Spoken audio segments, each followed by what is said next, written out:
warahmatullahi wabarakatuh. Waalaikumsalam warahmatullahi wabarakatuh. Selamat siang Ananda semua. Siang, Bu. Gimana kabarnya hari ini? Baik, Bu. Nah, jadi sebelum mulai pembelajaran, alangkah baiknya kita berdoa terlebih dahulu. Kepada ketua kelas, silakan berdoanya terlebih dahulu. Siap, gerak. Mari berdoa sesuai dengan kepercayaan masing-masing. Berdoa mulai. Berdoa selesai. Ucapkan salam. Assalamualaikum warahmatullahi wabarakatuh. Waalaikumsalam warahmatullahi wabarakatuh. Nah, Ibu mau ngecek kehadiran dulu. Ada yang tidak hadir, Ananda semua? Hadir semua, Bu. Hadir semua ya, bagus. Bagus ya Ananda. Jadi kehadiran itu merupakan nilai penting untuk Ananda selama sekolah ini. Baik, Bu. Nah, Ibu ingin menanya nih terkait perasaan Ananda sebelum memulai pembelajaran biologi sama Ibu. Ada yang merasa sedih nggak? Iya, Bu. Saya Bu. Kenapa Orin sedih? Tadi hujan Bu jadi dingin. Oh iya, itu cuaca ya Orin, jadi kita harus memakluminya. Ada yang merasa bahagia? Saya, Bu. Semuanya yang bahagia, bagus. Ibu suka yang begitu. Kemudian ada yang merasa marah? Saya, Bu. Kenapa pria marah? PMS, Bu. Oh, itu hormon ya pria, jadi Iya, Bu. Baik Ananda semua, Ibu akan menyampaikan kata inovatif terkait dengan kondisi sebelum melakukan pembelajaran. Jadi, kondisi yang baik sebelum melakukan pembelajaran itu adalah kondisi dalam perasaan yang bahagia. Mengapa demikian? Karena ketika kita bahagia, itu memudahkan kita mendapatkan ilmu dan memudahkan kita untuk melekat ilmu dalam pikiran kita. Nah, sebelum belajar Ibu ingin mengingatkan kepada Ananda semua bahwasannya setiap pembelajaran biologi bersama Ibu, Ananda semua ini harus aktif. Karena keaktifan Ananda ini itu membantu nilai yang tidak mencapai KKM.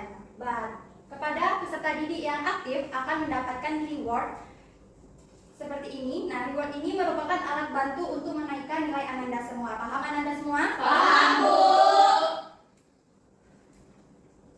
Baik Ananda, sekarang kita akan masuki sesi kuis. Nah, kuis ini Ibu ingin tahu seberapa pemahaman Ananda terkait materi yang akan dipelajari. Apakah tadi malam Ananda sudah belajar atau tidak? Ibu tahu dari hasil kuis ini.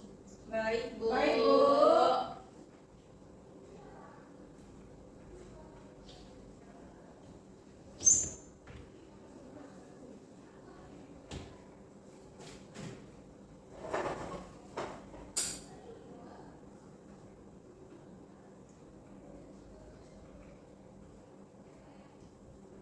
Nah, bisa dilihat ini ada kodenya, kemudian ada barcode-nya. Silakan isi kodenya dan kemudian silakan di-scan barcode yang ada di depan. Baik, Baik, Bu. Belum ada yang join ya? Jaringan, Bu. Yang satu, yang 5, kemudian ada pria. Ayo yang lain.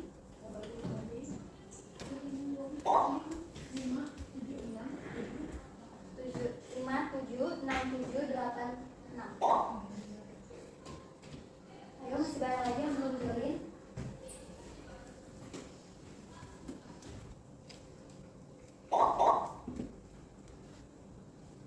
Sudah semua? Sudah, Bu.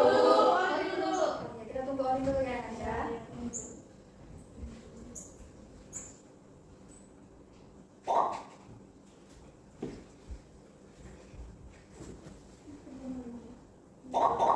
Sudah? Sudah, Bu. Kita mulai ya. Baik, Bu.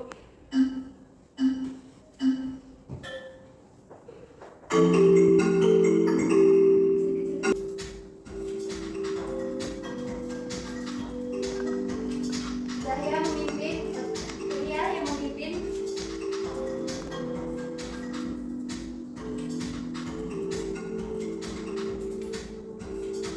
Ayo Anissa Rashidah.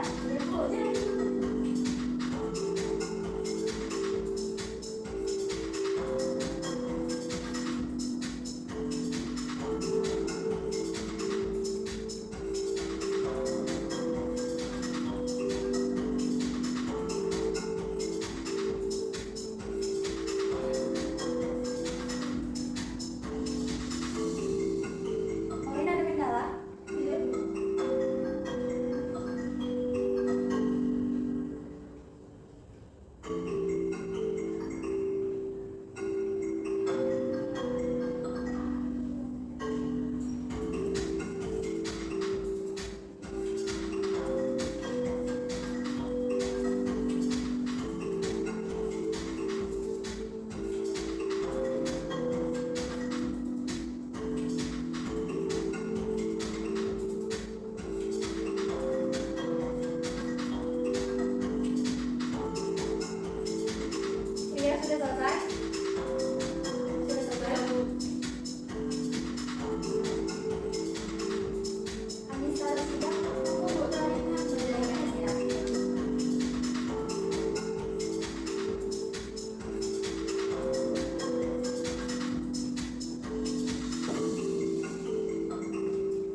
applause dulu untuk teman-teman kita.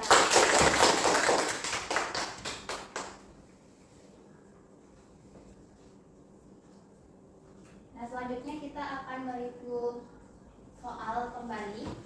Gas yang digunakan oleh tumbuhan dalam proses fotosintesis adalah CO2. Ya, betul ya. Jadi jawabannya itu adalah CO2. Selanjutnya di bawah ini yang merupakan reaksi utama dalam proses fotosintesis adalah Reaksi reaksi. bagus. Pigmen utama yang berperan dalam menangkap energi cahaya matahari saat fotosintesis adalah Klorofila. Faktor eksternal yang paling berpengaruh terhadap laju fotosintesis adalah Intensitas cahaya. sudah tahu ya. Kemudian dalam proses respirasi seluler, glukosa dipecah menjadi senyawa yang lebih sederhana dengan bantuan enzim. Nah, proses ini menghasilkan energi berupa ATP. Proses anabolisme yang menggunakan energi cahaya untuk membentuk molekul kompleks dari molekul sederhana disebut Fotosintesis. Dalam peristiwa fotosintesis, komponen utama yang dibutuhkan adalah H2O, ATP, klorofil, dan cahaya matahari. bagus sekali Anda. Selanjutnya ada di bawah ini yang bukan merupakan pernyataan benar dari proses fotosintesis adalah Cahaya bukan merupakan faktor penting karena justru klorofil yang harus senantiasa ada. ya betul. Soal ke-9 itu adalah proses-proses yang terjadi pada fotosintesis. Yang pertama itu ada menghasilkan ATP, NADPH, kemudian O2. Selanjutnya ada terjadinya fotolisis air. Ketiga, terjadi peningkatan CO2 oleh RUBP. Dan keempat, terjadi di grana atau tilakoid. 5, terbentuk amilum. 6, terjadi di bagian stomata. Itu yang mana yang betul? Oke, pertanyaan terakhir. Daun merupakan organ tumbuhan yang berperan dalam proses fotosintesis dan transpirasi. Struktur daun yang mendukung kedua peran tersebut adalah Perbandingan luas area dan volume daun yang besar. ya Ananda. Dari soal yang Ibu berikan ini bahwasanya dapat Ibu lihat bahwasanya tuh Ananda semua sudah belajar ya, sudah paham terkait materi yang akan dipelajari. Sudah, Bu.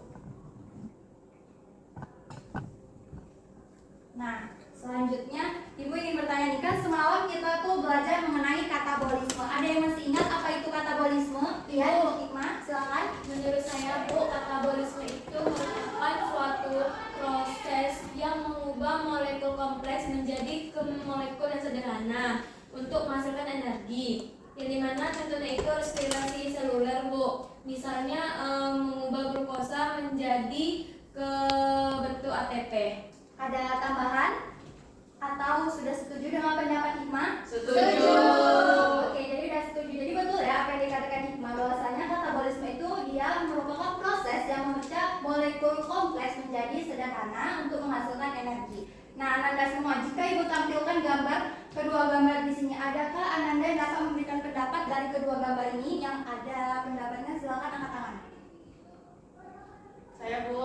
Iya, silakan Zahya. Dari gambar itu kan menggambarkan struktur dari batu bata, Bu. Nah, yang dimana strukturnya tersebut diibaratkan sebagai molekul-molekul kecil yang membentuk struktur yang lebih besar, Bu. Nah, selanjutnya itu mirip dengan reaksi senyawa organik dalam sel yang saling berhubungan dalam proses metabolisme, Bu. Seperti misalnya contohnya yaitu fotosintesis dan respirasi seluler yang mengubah yang sederhana menjadi lebih kompleks. Ada yang ingin menambah? Bu Orin, silakan. Kalau katabolisme itu kan bisa dilihat dari batu bata itu sudah jadi. Berarti dianalogikan bahwa senyawanya itu sudah kompleks dipecah menjadi sederhana. Sedangkan untuk anabolisme ini disusun satu-satu. Berarti senyawa sederhana itu disusun menjadi senyawa kompleks.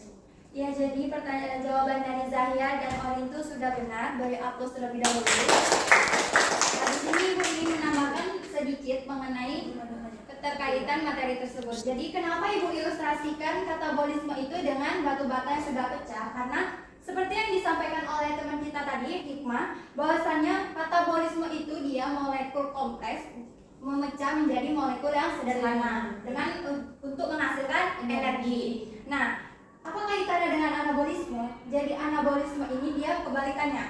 Anabolisme ini merupakan proses molekul sederhana untuk membuat molekul lebih kompleks dengan bantuan energi. Nah, jadi Anda semua, keduanya ini saling berkaitan. Yang mana energi yang dihasilkan dari katabolisme itu nantinya digunakan dalam proses anabolisme. Paham? Paham, Bu. Nah, selanjutnya Ibu menampilkan dua gambarnya. Tahukah Ananda mengapa tumbuhan itu bisa subur tanpa makan? Ada yang bisa menjawab ya, Anissa? Karena tumbuhan dapat melakukan proses fotosintesis, Bu, di mana tumbuhan ini dapat menggunakan cahaya matahari untuk mengubah karbon dioksida dan air menjadi glukosa dan oksigen, Bu. Ya, betul sekali. Kemudian ada yang bisa menjawab mengapa hutan itu merupakan paru-paru dunia? Saya, Bu. Ya, Yunus silakan. Hutan adalah paru dunia karena dia melakukan fotosintesis, di mana pohon-pohon yang ada di hutan itu akan menyerap karbon dioksida dan menghasilkan oksigen yang dibutuhkan makhluk hidup. Oke, jadi Ibu bahas sedikit.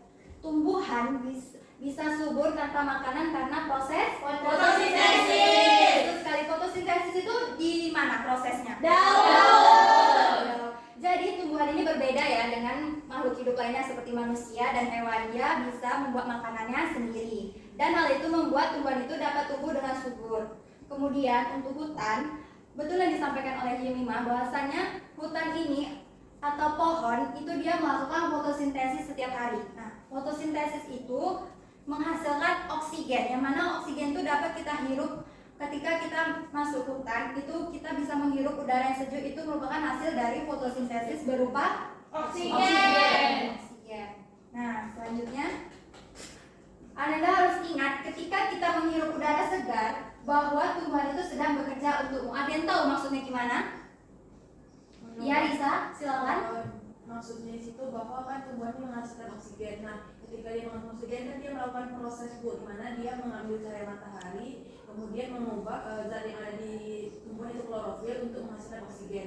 Jadinya setiap hasil dari klorofil itu kan berupa oksigen yang bekerja untuk tubuh kita, Bu. Jadi tumbuhan itu memang bekerja untuk kita setiap harinya ketika ada cahaya matahari. Nah, betul sekali apa yang disampaikan Risa. Jadi, tumbuhan itu bekerja untuk kita menghirup udara segar. Selanjutnya ketika kita makan nasi, buah atau sayur, nah kita harus ingat bahwasanya fotosintesis itu merupakan awal dari segalanya. Setuju atau tidak? Setuju. Nah, selanjutnya perhatikan tujuan pembelajaran di depan. Ibu minta satu orang membacakan tujuan pembelajaran ini. Oke, Orin, silakan. Yang pertama, peserta didik dapat membuktikan oksigen sebagai salah satu hasil fotosintesis. Yang kedua, peserta didik dapat mengetahui faktor-faktor yang mempengaruhi proses fotosintesis. Jadi tujuan pembelajaran kita pada pagi hari ini ada berapa, Nanda? 2. Ini yang mau kita capai ada 2 ya. Nah, mari mengamati lagi dah. Ibu menampilkan 4 gambar. Yang pertama ada gambar sebelah kanan A dan B, kemudian yang sebelah kiri ini A dan B juga. Ada yang bisa memberi pendapat terkait gambar yang sebelah kanan? Oke, bisa lagi silahkan. Kalau yang gambar sebelah kanan itu gambar B, di mana tumbuhan itu memiliki daun yang lebih warna hijau dibandingkan yang sebelah kiri. Hal ini dikarenakan tumbuhan yang di gambar B ini mendapatkan cahaya matahari. Terlihat di situ ada cahaya yang masuk ke daun. Nah, cahaya yang masuk ke daun ini akan membantu proses fotosintesis, yang mana pada daun ini kan ada zat klorofil atau zat hijau daun. Berbeda halnya dengan gambar yang di kiri atau A, dia tidak mendapatkan cahaya matahari. Kita bisa melihat di sekitarnya itu gelap, sehingga proses fotosintesis atau zat hijau daun ini tidak bisa bekerja secara maksimal dan mengakibatkan munculnya warna lain seperti warna kuning atau keoranye-oranyan. Ya, betul aja. Jadi fotosintesis itu memiliki faktor pentingnya, itu bisa kita lihat ini ada cahaya kan. Nah, anak-anak semua harus tahu cahaya ini penting untuk tumbuhan karena proses fotosintesis itu terjadi di daun dengan bantuan cahaya matahari. Jika cahaya mataharinya kurang, nah seperti gambar A ini, maka dia menunjukkan kondisi daunnya mulai kuning, kemudian dia tidak subur. Selanjutnya ada yang bisa menjelaskan gambar yang sebelah kiri? Coba, Bu. Oh ya, silakan Hikmah terlebih dahulu. Di gambar A itu menunjukkan tanaman yang layu dan di gambar B menunjukkan tanaman yang segar. Nah, di mana tanaman layu ini disebabkan karena kekurangannya air. Nah, apabila tanaman tersebut kekurangan air, Bu, maka menghambat fotosintesis serta stomata pada tumbuhan tersebut menutup, Bu. Jadi proses penguapannya tidak terjadi. Nah, pada gambar yang B, tanaman segar itu tuh dia subur, segar karena fotosintesisnya itu berjalan normal, Bu. Begitupun dengan stomatanya, Bu. Tadi Zahya mau beri pendapat? Silakan. Mau memperjelas sedikit, Bu, terkait gambar tersebut, bahwasanya hubungan tentang penguapan dan stomata itu tidak ada hubungannya dengan fotosintesis, karena penguapan itu kan dia terjadinya keluarnya air dari si dalam daunnya tersebut. Kalau terjadi penguapan secara otomatis kekurangan. Tapi kalau misalnya stomatanya menguap, fotosintesis terjadi, itu tidak bisa, karena fotosintesis itu memerlukan air sebagai nutrisi untuk prosesnya. Dia itu menghidrolisis H2O-nya, yaitu berupa oksigen dan air, sehingga terjadilah proses fotosintesis. Nah, yang gambar A itu menggambarkan tentang tanaman yang kering layu. Bisa saja salah satu faktor yang terjadi yaitu kekurangan nutrisi, yaitu contohnya air, karena perbandingan dengan gambar B itu diberlakukannya pemberian air pada tanaman yang tegar, sehingga dapat disimpulkan bahwasanya air merupakan nutrisi yang sangat penting pada saat proses fotosintesis. Oke, betul ya. Jadi apa yang disampaikan Hikmah dan Zahya itu sudah benar, bahwasanya air itu berperan penting dalam proses fotosintesis. Nah, selanjutnya ayo kita amati gambar berikut. Nah, bisa Anda lihat ini merupakan kakak-kakak dari pendidikan biologi yang mana mereka melakukan praktikum. Kenapa pada saat kita keluar ruangan atau kita duduk di bawah pohon udara itu menjadi sejuk dan dingin? Ada yang bisa menjelaskan? Oke, Ori dulu ya, Rifa. Kan di bawah pohon itu kita tahu kan kalau pohon itu melakukan fotosintesis dan produk hasilnya itu adalah oksigen. Nah, saat kita berada di bawah pohon, otomatis oksigen yang ada yang dihasilkan oleh pohon itu bisa kita serap lebih banyak dibandingkan dengan daerah-daerah yang tidak terdapat pohonnya. Nah, selanjutnya Ori, maaf Rifa, silakan. Oh sama ya. Jadi Ibu menambahkan sedikit. Kenapa ketika kita duduk di bawah pohon itu udaranya sejuk? Karena tadi. Aku izin nambahkan satu lagi, Bu. Oh ya, silakan. Karena di bawah pohon kita tidak terkena oleh cahaya matahari, Bu. Karena di pohon Ya, terlindung ya dari bukan matahari. Nah, jadi Ibu jelaskan sedikit bahwasanya ketika kita duduk di bawah pohon itu kenapa menjadi sejuk? Itu karena tadi Ibu sudah menjelaskan fotosintesis itu menghasilkan oksigen. Nah, oksigen ini yang membuat udara di bawah pohon itu menjadi sejuk. Kemudian daun juga berperan dalam kondisi sejuk tersebut. Dia melakukan transpirasi atau penguapan uap air. Nah, itu yang menyebabkan suhu di sekitaran pepohonan ini menjadi lebih dingin. Nah, selanjutnya kita masuki materi anabolisme. Ada yang bisa menjelaskan terkait gambar yang Ibu tampilkan? Tidak ada? Bu, Iya, silakan Zahya. dari gambar tadi yang sudah dijelaskan bahwasanya anabolisme ini merupakan proses dari sederhana menjadi kompleks. Nah, dapat dilihat bahwasanya itu ada gambar matahari sebagai energi dan juga semalam molekul atau kumpulan-kumpulan molekul kecil, yang dimana reaksi anabolisme ini akan merubah reaksi sederhana menjadi reaksi yang lebih kompleks. Ya, betul sekali. Jadi energi dan molekul yang kecil ini dia bergabung bersama untuk membentuk suatu molekul yang besar. Nah, apa sih kaitannya anabolisme dengan fotosintesis ini? Ada yang bisa menjawab? Oke, silakan Rifa.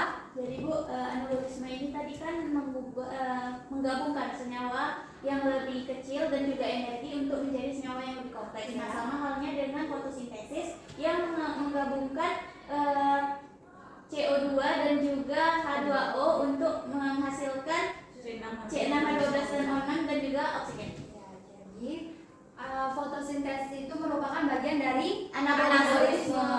Karena fotosintesis itu bekerja menggunakan energi. Ya. Nah, sebelum masukin materi fotosintesis, Ibu menanyakan pada Ananda apa sih itu yang dimaksud dengan fotosintesis? Ada yang bisa menjawab? Tidak ada? Oke, Zahya, ya. Fotosintesis merupakan proses yang terjadi pada tumbuhan, yang dimana tepatnya di daun, yaitu pada kloroplas, yang dimana fotosintesis itu merupakan perubahan cahaya matahari menjadi foton yang lalu masuk ke dalam kloroplas, yang dimana nanti di kloroplas itu akan diubah menjadi energi ATP dan NADPH.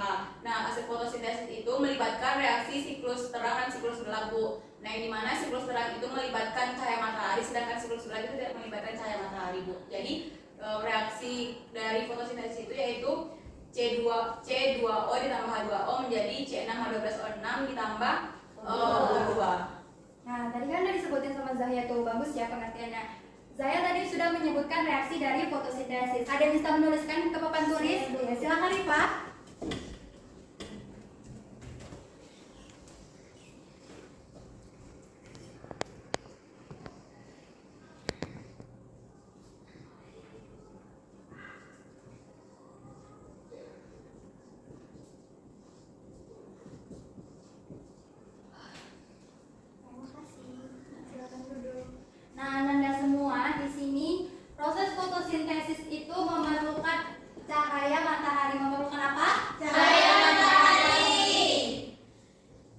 dan juga zat hijau daun.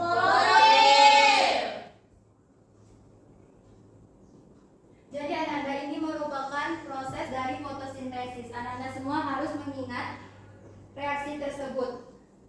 Selanjutnya, bisa satu orang tolong bacakan mengenai pengertian fotosintesis. Oke Priya, sepertinya sudah ngantuk, silakan baca. Fotosintesis adalah proses yang dilakukan oleh tumbuhan, alga, dan beberapa bakteri untuk mengubah energi cahaya menjadi energi kimia dalam bentuk glukosa. Faktor yang mempengaruhi fotosintesis yang pertama cahaya, suhu, karbon dioksida, udara, dan klorofil.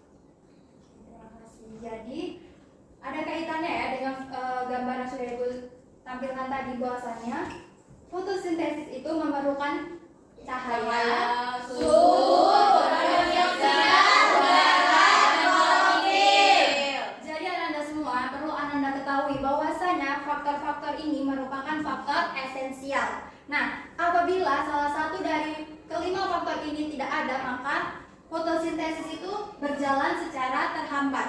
Jadi tidak sempurna. Bisa dipahami? Bisa, Bu. Oke, selanjutnya kita memasuki reaksi fotosintesis. Nah, tadi kan udah disebutin bahwasannya reaksi fotosintesis ada dua, apa saja? Reaksi terang, reaksi gelap. Ada yang bisa membaca tentang reaksi terang? Saya, Bu. Oke, silakan Zahya. Maju, Bu. Dari ini Pak dulu aja. Nah, reaksi terang itu dapat dilihat ada fotosistem 1 dan fotosistem 2. Reaksi terang itu terjadi dari fotosistem 2 yang dimana cahaya juga menjadi foton masuk ke dalam klorofil dengan cahaya P680. Nah, kemudian dari foton itu sudah masuk di klorofil akan naik melakukan proses hidrolisis yang dimana pengubahan H2O menjadi 2H+ ditambah O2 sehingga menghasilkan menggunakan 2 elektron. Nah, kemudian 2 elektron ini ditangkap oleh aseptor primer. Nah, kemudian dari aseptor primer ini ditranspirasi atau dipindahkan melalui plasmokinoin atau PEKI. Kemudian ke kompleks sitokrom, kemudian ke plasmositonin. Kemudian masuk lagi ke fotosistem 1 yang dimana foton masuk lagi ke dalam klorofil lalu ditangkap oleh klorofil dengan P700 yang dimana ketika akan naik lagi akan menghilangkan 2 elektron dan juga akan ditangkap oleh aseptor primer. Kemudian dialihkan lagi ke federoksin Fd. Kemudian dari federoksin itu menghasilkan NAD+ yaitu reduktase. Kemudian direduksi NADPH NAD+ menjadi NADPH dengan bantuan 2 elektron. Sehingga hasil dari reaksi terang ini yaitu O2 dan juga NADPH. Paham? Dan juga ATP, Ya, ATP juga. ya. Jadi secara sederhana Ibu akan jelaskan bahwasannya fotosintesis reaksi terang ini dia menyerap cahaya. Di sana Anda lihat ini menyerap cahaya atau foton, ya kan? Nah, dia itu menyerap cahaya dan melepaskan elektron. Kemudian nanti dia menghasilkan oksigen. Selanjutnya nanti elektron yang dilepaskan itu akan mengalir melalui rantai transport elektron yang mampu membuat ion H+ menjadi sintesis ATP. Selanjutnya di reaksi gelap. Nah, ada yang bisa menjelaskan gambar di samping ini? Ada yang bisa? Bu, boleh maju depan, Bu? Oh boleh, silakan hari ini. Dan apa ya? Jadi ini merupakan tahapan dari reaksi gelap. Nah, di mana pada tahap 1 itu adalah tahap fiksasi karbon dengan bantuan enzim dengan bantuan Rubisco. Lalu karbon ini akan difiksasi menjadi 3 fosfogliserat dengan bantuan 6 ATP sehingga menghasilkan 6 ADP. Lalu proses selanjutnya adalah 3 fosfogliserat ini kembali diproses dengan dirubah menjadi 1,3 bifosfogliserat dengan bantuan NADPH lalu diubah menjadi NAD+ dan fosfat. Selanjutnya adalah fase reduksi di mana pada fase ini dilanjutkan 1,3 bifosfogliserat diubah menjadi fosfat. Selanjutnya menghasilkan Gula dan glukosa dan komponen lainnya. Lalu 3GP ini akan selanjutnya melakukan siklus di mana dia akan dibantu lagi dengan ATP dan menghasilkan ADP, lalu sisanya itu akan kembali melanjutkan berubah menjadi enzim Rubisco sehingga kembali melanjutkan siklus. Terima kasih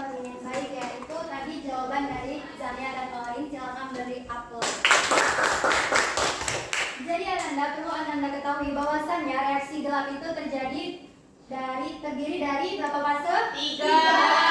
Pertama Fiksasi karbon, reduksi, regenerasi of CO2. Ya betul. Jadi reaksi gelap itu ada 3. Nah, selanjutnya itu ada percobaan fotosintesis. Salah satunya itu ada percobaan Sachs. Bisa dibacakan, Rifa? Percobaan Sachs itu penemunya yaitu Julius von Sachs pada tahun 1864 yang membuktikan bahwa fotosintesis menghasilkan amilum atau pati. Oke. Ada yang bisa menjelaskan dari gambar yang Ibu tampilkan ini? Orisa, silakan. Dari gambar itu di mana daun yang memiliki zat klorofil maksudnya hijau pigmen daun. Nah, nanti dia akan ditutupi tengahnya menggunakan kertas amilum. Nah, nanti setelah itu dia akan dimasukkan ke dalam tabung reaksi dengan alkohol. Nah, dia akan dibakar atau dipanaskan di api. Nah, nanti hasilnya ternyata zat hijau daun ini yang ditutupi oleh kertas amilum itu dia masih memiliki warna hijau atau masih memiliki klorofil. Berbeda halnya dengan zat yang ditutupi oleh kertas amilum, dia akan menghasilkan warna hitam, Bu. Oke, ada yang ingin menambahkan lagi? Tidak Tidak, ada. Bu. Tidak, Bu. Jadi Ibu jelaskan bahwasannya dari gambar ini Julius von Sachs ini melakukan percobaan tersebut, yang mana ia mengambil daun itu kemudian ditutup menggunakan kertas hitam. Bisa kita lihat ini kertas hitam. Kemudian daun yang ditutupi oleh kertas hitam ini Julius von Sachs ini letakkan di bawah sinar matahari. Nah, setelah beberapa saat dia mengambil daun tersebut untuk dipanaskan. Pada saat dipanaskan, ini adalah bentuk hasilnya. Seperti yang bisa katakan tadi bahwasannya yang tertutup oleh kertas hitam ini dia memiliki warna yang berbeda, yaitu warna apa? Hijau. Iya, tapi sesungguhnya dia warnanya biru kehitaman. Nah, dari warna yang berbeda ini, Ananda bisa tahu bahwasanya apa sih yang dibuktikan dari daun tersebut? Fotosintesis Angkat tangannya, silakan. Ya, Orin. ada tidaknya klorofil, karena yang berwarna hitam itu klorofilnya sudah tidak ada karena dipanaskan, sedangkan untuk yang ditutup kertas hitam itu masih ada warna hijau, berarti membuktikan masih ada klorofil. Ya, berarti di daun itu masih ada klorofil, dan juga dari daunnya ini tuh masih ada atau mengandung hasil fotosintesis berupa parafin atau amilum ini. Selanjutnya itu ada percobaan dari Ingenhausen. Nah, ada bisa membaca, Hikmah silakan. Nisa. Percobaan Ingenhausen membuktikan bahwa fotosintesis menghasilkan oksigen dan memerlukan cahaya. Oke, berarti dia menggunakan oksigen dan memerlukan cahaya. Nah, dari gambar ini ada yang bisa memberikan langkah-langkahnya dari percobaan Ingenhausen ini? Iya, silakan Orin, kelihatan. Kelihatan, Bu. Nah, Itu ya. kan sebuah berkas tertutup kan, Bu. Terus di bawahnya itu ditanami mungkin sejenis lumut. Nah, terus tumbuhan yang hidup di dalam air lalu ditutup rapat. Nah, tapi tumbuhan itu masih tetap hidup. Hal ini dikarenakan tumbuhan ini tetap bisa melakukan fotosintesis karena cahaya masih bisa masuk karena berkasnya itu berwarna bening, dan juga tetap bisa melakukan fotosintesis karena tumbuhan ini bisa menghasilkan CO2 dan oksigen. Karena itulah dia masih tetap bisa hidup walaupun berkasnya tertutup. Ada yang ingin menambahkan? Tidak. Tidak ada. Jadi yang disampaikan oleh Orin itu mendekati benar. Nah, percobaan Ingenhausen itu yang dilakukan oleh Jan Ingenhausen, dia membuktikan bahwasannya fotosintesis itu menghasilkan oksigen dan memerlukan cahaya. Nah, dari gambar ini bisa Anda lihat tadi ini merupakan contoh hidrilla. Nah, dia menggunakan hidrilla untuk percobaan fotosintesisnya. Yang mana hidrilla itu dia ambil kemudian dia tutup dengan corong. Nah, corong kemudian di atas corongnya itu dimasukkan tabung reaksi. Kelihatan? Kelihatan. Nah, nanti tuh ini percobaan dia diletakkan di bawah sinar matahari. Ketika beberapa menit, hidrilla ini akan mengeluarkan gelembung-gelembung gas atau gelembung-gelembung oksigen. Nah, berarti dari proses yang fotosintesis dilakukan oleh Jan Ingenhausen itu merupakan fotosintesis yang menghasilkan Oksigen. dan percobaannya memerlukan Cahaya. Iya, betul sekali. Nah,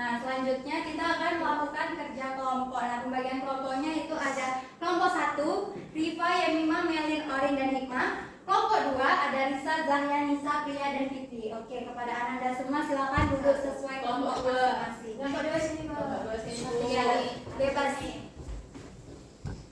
Udah duduk sesuai kelompok Ananda? Sudah, Bu. Nah, selanjutnya kita akan membaca tentang SOP laboratorium. Saya Bu.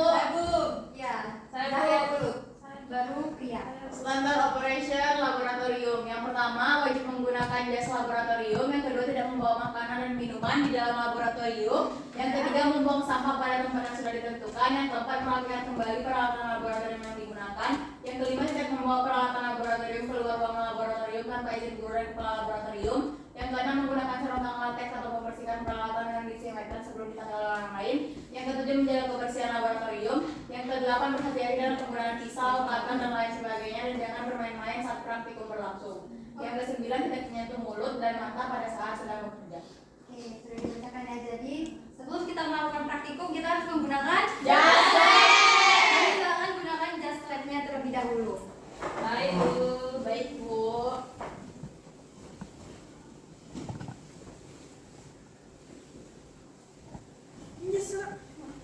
Bisa kalau tidak dipakai?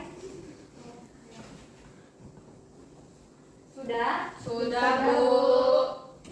Selanjutnya silakan Priya bacakan alat dan bahan serta prosedur kegiatan praktikum hari ini. Alat dan bahan yang pertama satu tabung reaksi. Alat dan bahan yang pertama tabung reaksi atau cup, yang kedua air, yang ketiga soda kue, yang keempat.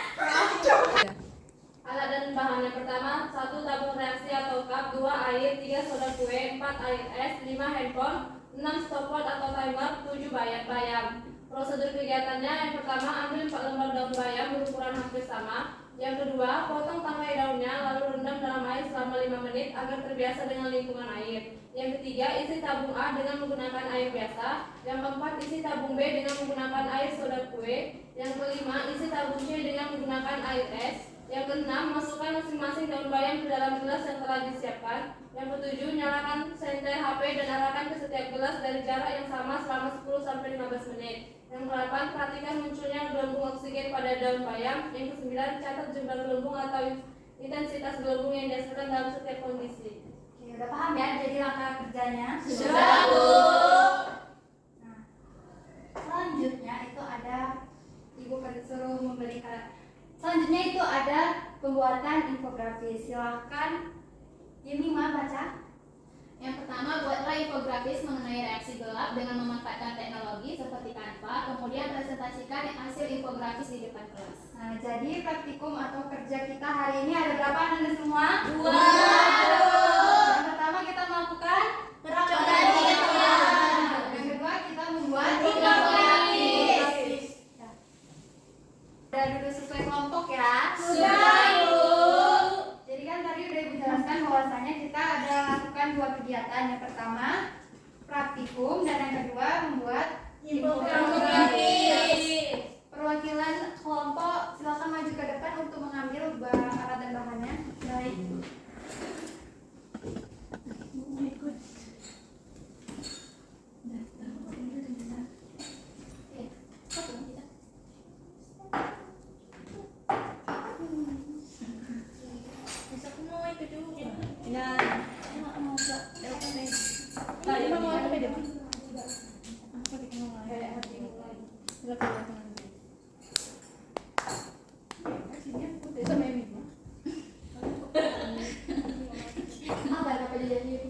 Sudah? Sudah Ibu.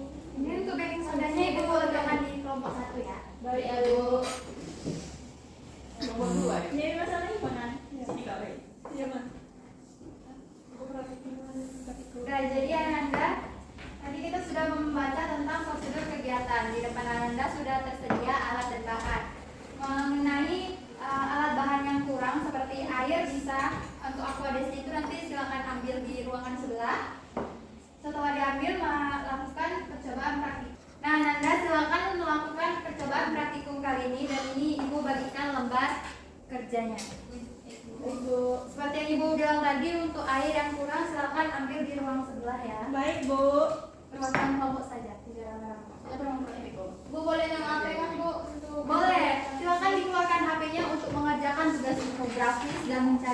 Ambil 4 lembar daun bayam. Berapa lembar sama? Seberapa, Bu? 1 sendok. Sendok diciptakan untuk Loyo RS ya, ini RS nih. Kemudian Ananda semua nanti digunakan perhatikan nanti perhatikan terlebih dahulu ya, nanti kita menggunakan flash. Jadi masing-masing Ananda menghidupkan flash lalu diletakkan di atas beker gelas. Baik, Bu.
dokumentasinya sudah buat dokumentasi ya. Nah, silakan kepada kelompok 1 untuk mempresentasikan hasil diskusinya dan grafiknya.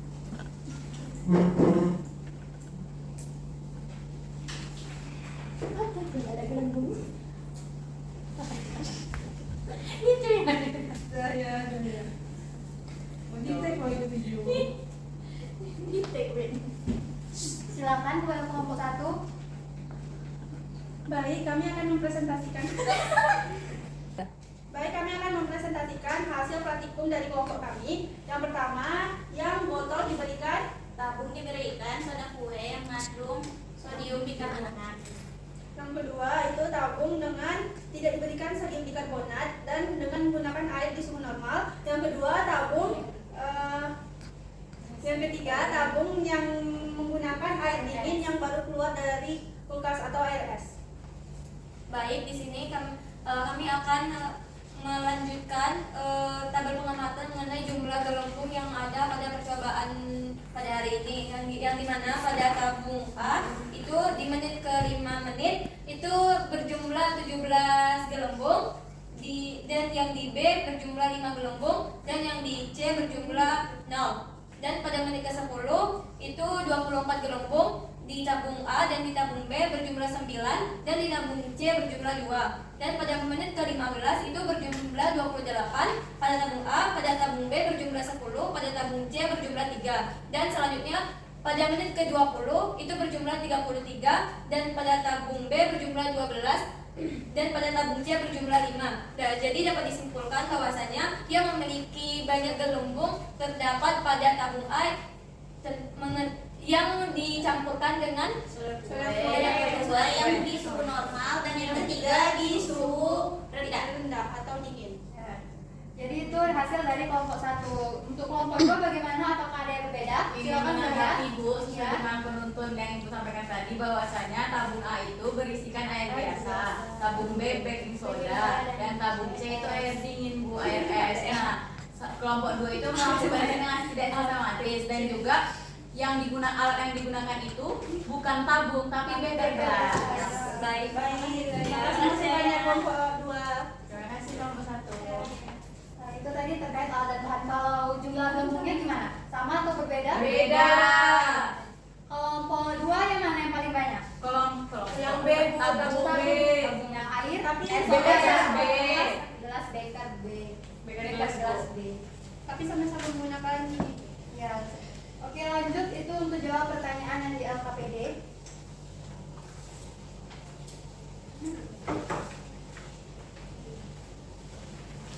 Berdasarkan hasil pengamatan yang telah kami lakukan, jelaskan apa yang dimaksud dengan fotosintesis dan tuliskan reaksinya. Nah, fotosintesis merupakan proses di mana tumbuhan mengubah energi di dalam sinar matahari menjadi jenis energi yang dapat disimpan untuk digunakan nanti, atau anabolisme, di mana reaksinya itu menggunakan CO2 dan H2O, lalu di dalam klorofil dengan bantuan cahaya matahari mengubahnya menjadi C6H12O6 atau glukosa dan O2 atau oksigen. Selanjutnya, berdasarkan hasil pengamatan, jelaskan faktor apa saja yang mempengaruhi fotosintesis. Berdasarkan hasil pengamatan yang dilakukan pada beker gelas yang diberikan baking soda yang mengandung sodium hidroksida, natrium bikarbon. Nanti cek ya.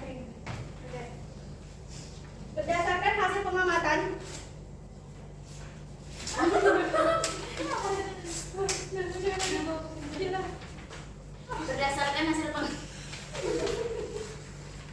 Berdasarkan hasil pengamatan, jelaskan faktor apa saja yang mempengaruhi fotosintesis. Nah, berdasarkan hasil pengamatan, beberapa faktor yang mempengaruhi fotosintesis itu ada cahaya yang berasal dari cahaya flash HP, kemudian karbon dioksida yang berasal dari natrium bikarbonat yang dari soda kue, kemudian ada air, dan juga suhu yang digunakan pada suhu dingin. Kemudian berdasarkan hasil pengamatan, tabung manakah yang menghasilkan banyak gelembung udara? Mengapa hal tersebut bisa terjadi? Seperti yang kami jelaskan, urutannya itu yang pertama yang soda kue, kemudian air biasa, dan juga air dingin. Nah, kenapa yang soda kue ini lebih banyak? Karena dia mengandung natrium bikarbonat yang mengandung banyak karbon dioksida sebagai bahan baku untuk proses pembuatan fotosintesis. Makanya dia lebih banyak daripada yang lainnya. Nah, itu pendapat dari kelompok 1. Untuk kelompok 2 bagaimana pendapatnya? Silakan dikemukakan. Sama Bu, untuk Sama. yang terbanyak di lautan yang ada sebagai wadahnya. Karena apa? Karena dia Karena dia mengandung mengandung ion Dua hidrogen yang karbonat. berfungsi bagi tanaman. Oke, lanjut pertanyaan selanjutnya, silakan. Berdasarkan hasil pengamatan tabung manakah yang menghasilkan sedikit gelembung udara, mengapa hal tersebut bisa terjadi? Seperti yang sudah dijelaskan sebelumnya, yang terakhir itu tidak memiliki gelembung udara, yaitu yang tabung yang berisi air dingin, di mana karena suhu udaranya rendah. Suhu udara yang rendah ini memiliki enzim Rubisco yang memiliki tumpukan rendah untuk mengkatalis reaksi antara RUBP dan CO2. Sama? Sama, Bu. Jadi Anda apabila suhunya itu lebih rendah, itu maka dia akan memperlambat proses fotosintesis dari tumbuhan tersebut. Nah, lanjut. Jelaskan apa tujuan dari penggunaan senyawa NaHCO3 itu untuk memasok CO2 ke tanaman, mempercepat reaksi fotosintesis. Semakin banyak CO2 maka laju fotosintesisnya akan meningkat, sehingga makanya pada di tabung NaHCO3 itu memiliki gelembung yang paling banyak. Sama Bu, maaf ya, lanjut. Bagaimana pengaruh cahaya dalam pengamatan fotosintesis terhadap jumlah gelembung oksigen yang dihasilkan oleh tanaman? Semakin tinggi intensitas cahaya, semakin banyak gelembung udara yang dihasilkan tanaman. Hal ini karena intensitas cahaya yang tinggi dapat meningkatkan laju fotosintesis tanaman. Pertanyaan selanjutnya, udah habis pertanyaannya? Udah, Bu. Udah, oke. Selanjutnya, silakan duduk kepada kelompok 1. Terima kasih ya. Terus sudah, selanjutnya silakan kepada kelompok 2 untuk menyampaikan kesimpulan terkait praktikum kali ini. Kesimpulan praktikum kita kali ini yaitu mengenai fotosintesis, yang dimana telah dijelaskan fotosintesis adalah proses yang dimana dilakukan oleh tumbuhan karena tumbuhan memiliki zat klorofil, yaitu zat pigmen hijau yang terdapat pada daun. Nah, daun memiliki kloroplast yang digunakan untuk berlangsungnya fotosintesis. Pada praktikum ini dapat dilihat bahwasanya air yang mengandung baking soda memiliki lebih banyak kandungan oksigennya yang dikarenakan, dan sedangkan air dingin paling sedikit gelembung oksigennya. Hal tersebut dikarenakan soda kue memiliki kandungan natrium bikarbonat yang dimana menyediakan CO2 yang dibutuhkan pada saat fotosintesis. Oke, itu kesimpulan dari kelompok 2. Kalau untuk kelompok 1 ada tambahan atau tambahan lagi? Sama seperti kelompok 2 tadi, Bu. Kalau fotosintesis ini merupakan reaksi anabolisme dari kompleks sederhana dengan bantuan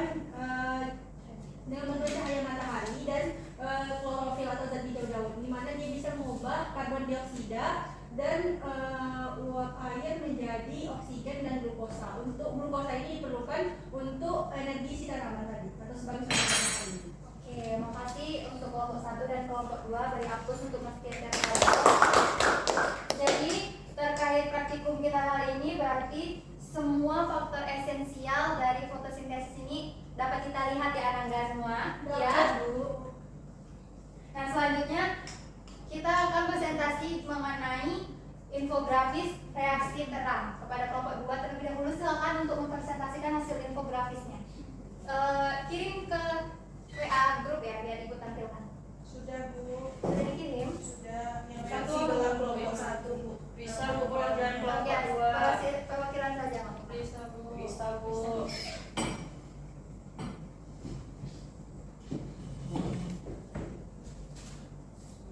Kalian kelompok 2 ada sih? Kita kelompok 2, kan kelompok 6. Oh. Kami terlalu Tutup.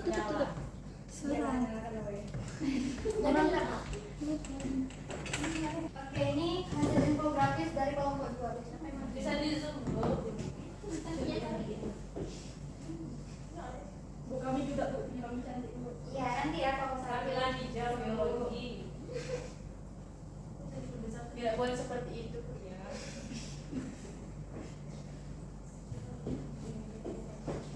Nah, bisa dilihat pada di sini adalah hasil dari infografis kami di mana proses fotosintesis reaksi gelap oleh kelompok 2. Di mana pada proses reaksi gelap ini terjadi 4 proses, ada 3 proses, yaitu pertama fiksasi karbon, di mana CO2 atau karbon dioksida di udara itu dituangkan oleh enzim Rubisco. Kemudian Kemudian ia akan bergabung dengan RUBP atau ribulosa bifosfat sehingga membentuk senyawa 3 fosfoglycerol Jadi nah, 3 fosfoglycerol. asli dia belum ada. Maaf. Baik, berdasarkan infografis Oke.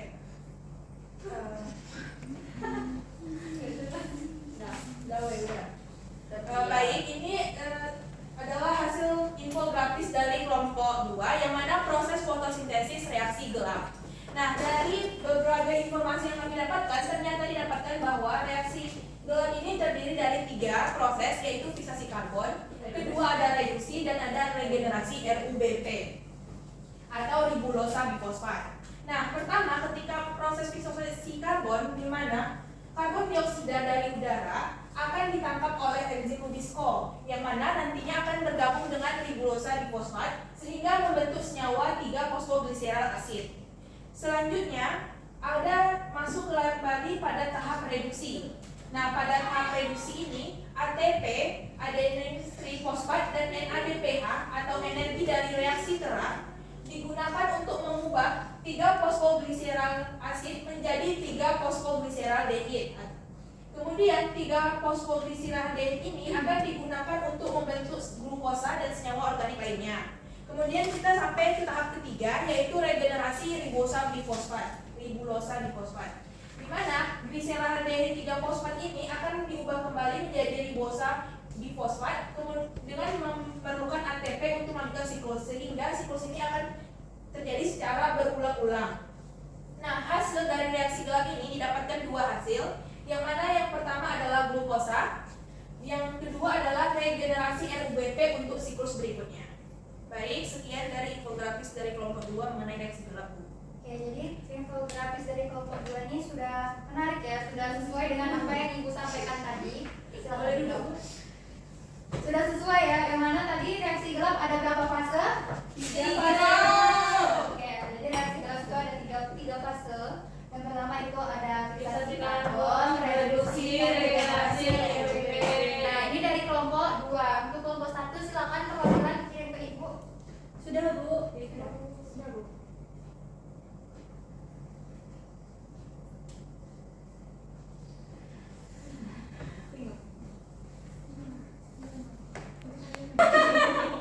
Oke, ini adalah dari kelompok 1. Oh ya, maaf, ini dari kelompok 1 mengenai infografis. Oke, kepada perwakilan kelompok 1 silakan menjelaskan. Tidak ada? Oh, ada. Ini silakan jelaskan ini, Mas.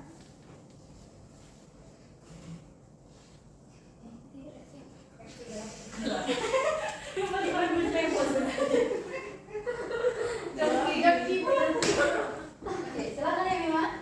Jadi proses fotosintesis pada tumbuhan ini ada dipengaruhi oleh cahaya, di mana energi sinar matahari akan ditangkap oleh pigmen fotosintesis, khususnya klorofil dalam kloroplas sel tumbuhan pada tahap pertama fotosintesis. Kemudian itu pada pembentukan ATP dan NADPH, molekul ATP pembawa energi ini sangat penting bagi sel, sedangkan NADPH molekul pembawa elektron ini sangat penting untuk tahap selanjutnya. Yang tahap pada reaksi gelap ini, ATP dan NADPH ini yang dihasilkan selama tahap penangkapan cahaya ini digunakan untuk reaksi gelap untuk mengubah CO2 menjadi glukosa. Nah, pada produksi glukosa ini, pertumbuhan dan perkembangan tanaman didukung oleh adanya glukosa yang dihasilkan selama tahap reaksi gelap, sehingga pengeluaran oksigen pada tumbuhan akan menghasilkan oksigen O2 dan hasil fotosintesis dan melepaskannya ke atmosfer. Terima kasih Bima. Ini infografis kelompok 1 ya. Jadi dari kedua kelompok yang sudah tampil ada plus minusnya ya terkait dengan infografis. Untuk kelompok 1 tadi sudah sesuai, dia menceritakan tahap-tahapannya. Kalau untuk yang kelompok 1 ini belum selesai. Ini 1 plus 2. Tapi memang terlalu sempurna. Baik. Baik anak-anak semua, berdasarkan infografis yang dikumpulkan dari kelompok 1 dan 2 itu memiliki kekurangan dan kelebihan. Yang mana tadi untuk kelompok 2 dia sudah bagus, sudah menjelaskan tentang tahap-tahapan fasenya ya kan. Nah, kelompok 2 juga sudah bagus, dia kelompok 1 juga bagus. Dia menceritakan terlebih dahulu apa itu tentang fotosintesis, kemudian tentang reaksi gelar. Oke, Anda semua sudah selesai praktikum dan kegiatan kita pada hari ini. Sudah, Bu. Selanjutnya kita akan memulai kuis. Keluarkan gadget Anda masing-masing. Oh ya, sebelum oke, Anda ada apa itu ini, Ma? Mabuk. Oke ya. Kan kita sudah selesai melakukan praktikum dan pembuatan infografis. Selanjutnya kita akan melakukan kuis. Sebelum melakukan kuis, sebaiknya dibuka dulu Jaslek Ananda masing-masing. Baik, Bu.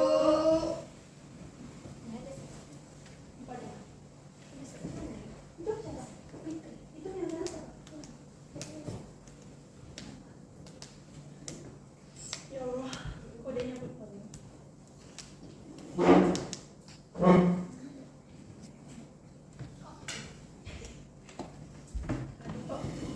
Ini dia kode Berapa soal, Bu? 10 bisa. Ibu bantu Bu. Oh ya. Kodenya ada 919227. Kemudian untuk scan barcode-nya silakan scan yang di depan. Ada kendala lagi? 91 berapa, Bu? 919227. Oke, sudah ada yang terima.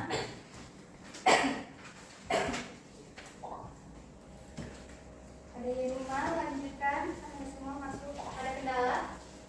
Jaringan. Jaringan ya. Kurang bagus. Iya, Bu. Jangan. Sudah? Sudah, Bu. Sudah semua ini? Belum, Bu. Bisa, Bu. Bu, mereka dulu. Oh iya, duduknya jangan dekat-dekat ya. Kita tidak boleh Di dekat-dekat. mana, Teh? Baik-baik. Pria dengan Nisa silakan berjauhan duduknya. Jauh, Nisa. Wisma dan Yemima juga kasih jarak. Sudah semua ini? Sudah, Bu. Oke, ibu mulai ya. Iya, Bu. Oke, silakan mengajarkan.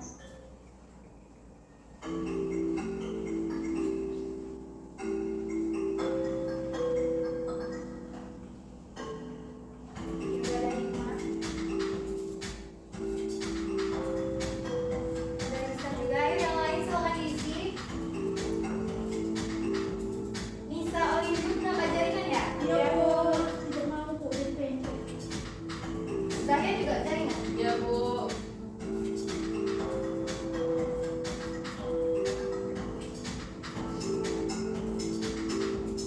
Kalau seandainya masih terkendala oleh jaringan, silakan ditulis di kertas saja jawabannya.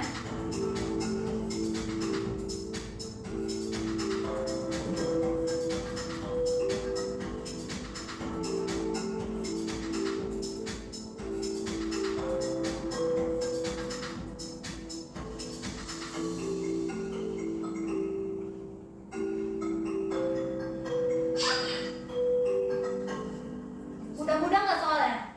Jaringan, Bu.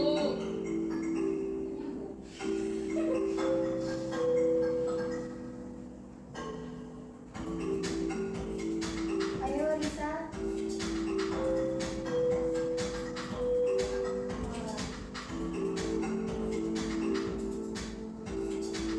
Orin, ada apa dengan Orin? Jaringan Bu, jaringan ya? Nggak bagus, Bu, jaringannya, Bu. Iya, memang tidak bagus jaringan.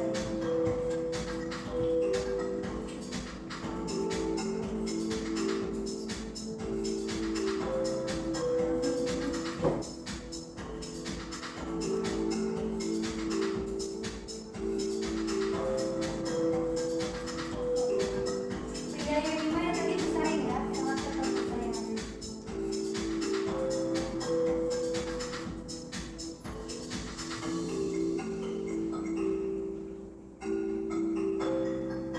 Sudah?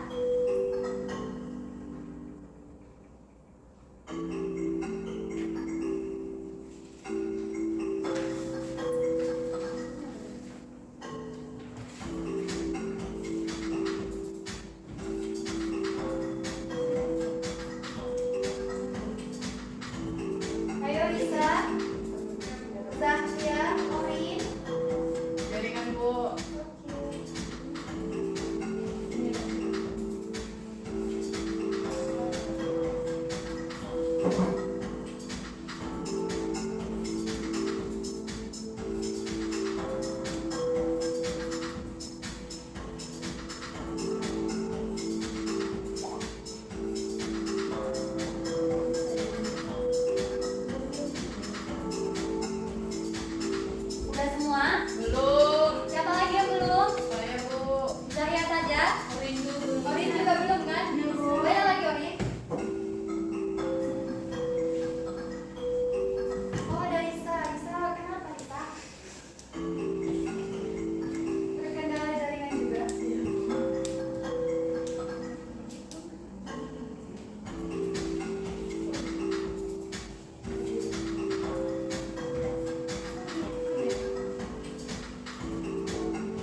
Nadia? Udah, Bu. Oke, boleh.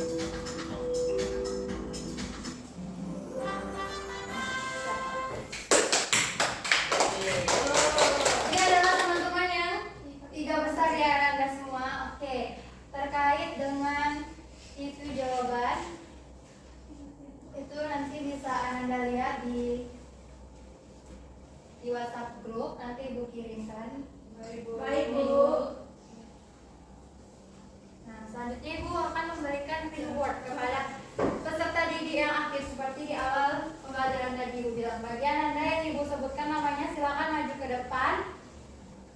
Itu ada Zahya, Orin, Rifa, Yudima, dan Risa. Silakan maju ke depan.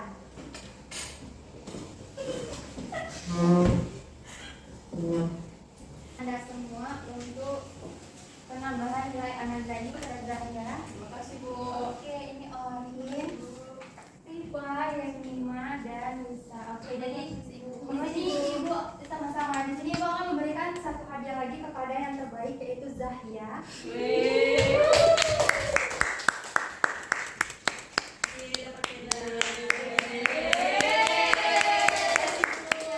Silakan duduk kembali. Nah, Makasih Bu. iya sama-sama Zahya. Silakan duduk. Nah, Bisa iri Bu. Lu kok dapat? nggak boleh ada yang iri ya. Jadi untuk anak-anak semua yang belum mendapatkan reward atau penambahan nilai lainnya itu segera ditingkatkan lagi, jangan berkecil hati. Baik Bu. Baik, Bu. Oke, untuk minggu depan kita materi metabolisme dan karbohidrat, lemak serta protein. Nah, nanti untuk alat dan bahan praktikumnya akan Ibu share di grup kepada ketua kelas, nanti tolong sampaikan juga, ingatkan. Dan materi kita pada hari ini sampai di sini. Baiklah, materi kita sampai di sini. Jangan lupa untuk alat dan bahannya besok dan tetap belajar. Untuk pretest selanjutnya kepada ketua kelas silakan berdoa. Siap, gerak. Mari berdoa sesuai dengan kepercayaan masing-masing. Berdoa mulai.